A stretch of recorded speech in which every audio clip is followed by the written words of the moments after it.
Alright guys, welcome to the video, and today we are going to be discussing functions versus relations. And there's a couple things that we have to say on this point, and one is that every single function that we know is indeed a relation. However, not every single relation is a function. So how can we know whether we are dealing with a function or whether we are dealing with a relation that is not a function? The most important point and the way to figure this out instantly is to follow the following rule. Functions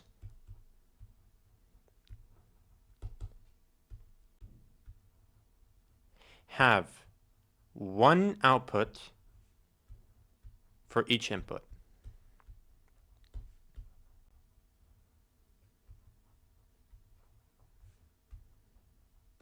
So what exactly does this phrase mean? Now, typically in functions, we have x, which is our independent variable, and this is going to be our input. And we have y, which is our dependent variable, and it's going to be our output. So this is the independent.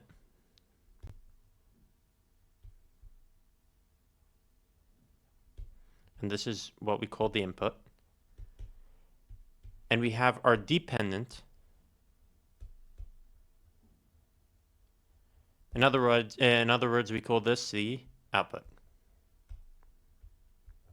Now, why is y called the dependent? It is dependent on x. So whatever x is, y is going to be a certain value. However, when we're working with a function, for every single x, we have one and only one y.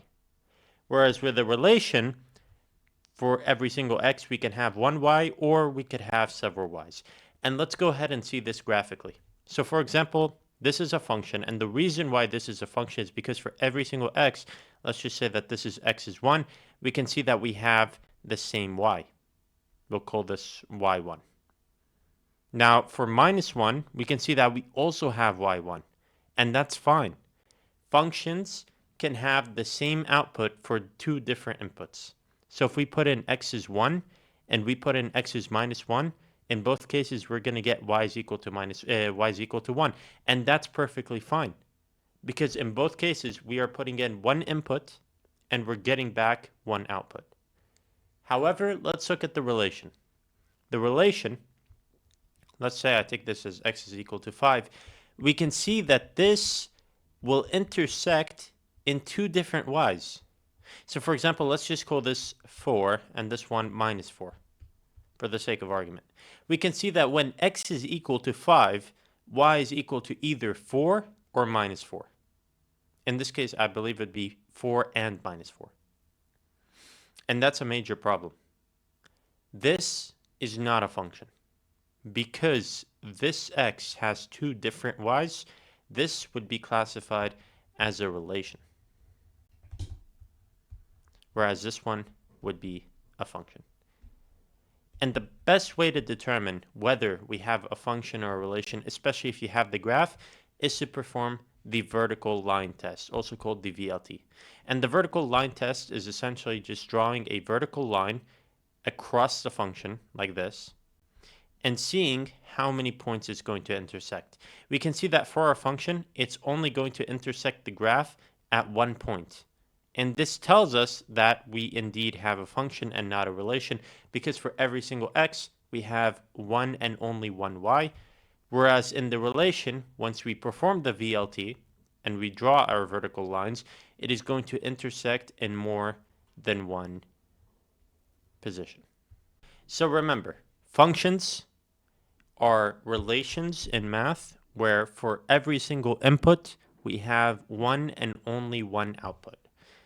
Let me just give a brief expression for a function. Let's just say we have f of x is equal to x squared plus 5 times x. Well, let's just say that we wanted to find f of 1. So x is a general input, but now we're going to go ahead and input the number 1. So if we're inputting the number 1 into this function, what is our output going to be? What is y going to be? And that will be, we just replace x by 1, so 1 squared plus 5 times 1, which would be 6. So our y will be 6. So when x is equal to 1, our y will equal to 6. And this will indeed be a point on this function. Let's give it another example. Let's just say we have f of 3. So f of 3, by replacing x by 3, we can see that 3 squared would be 9, and 5 times 3 is 15. 9 plus 15 would equal 24. So this is a brief introduction on functions and the differences between functions and relations. If you have the graph, I would advise to perform the VLT in order to figure this out straight away. If not, you can still figure it out from the equation, which is something that we're going to go over in a later video. And if you want to find the y for a specific input or for a specific x, you only need to either use the equation and replace x by this equation, or if you have the graph, you go to, for example, if this is x is 3, you go to the intersection of this x and you read it from the y. Well, I hope this cleared everything up. If you have any questions, feel free to email me, jabourtutoring@gmail.com. You can also check out our YouTube channel @jabourtutoring for further videos and helpful information. Thank you for watching.